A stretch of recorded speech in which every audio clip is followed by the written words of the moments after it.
all milks matter, or should they? Facts.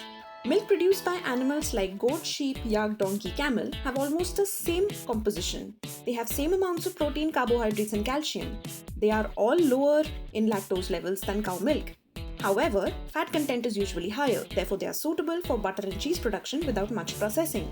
Importantly, their usage is critical depending on demographic and geographic availability of animals. For example, yak milk is used in highlands, whereas camel and donkey milks are exclusive to desert regions. Goat milk is said to be easier to digest due to low lactose content. However, there is a caveat. Any allergies to components of milk do not necessarily render goat milk safer. Talking about its demand, India is largest producer of goat milk. Then why is it not widely consumed by us?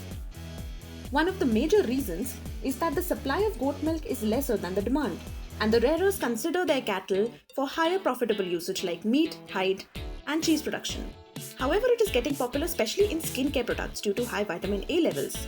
You must have heard a myth about Cleopatra bathing with donkey milk for beautiful skin. Well, might be true. But in modern times, we don't use milk directly. It's mixed in the form of extracts that are basically lyophilized or dried proteins. But it's of no use because of the post-processing of these skincare products.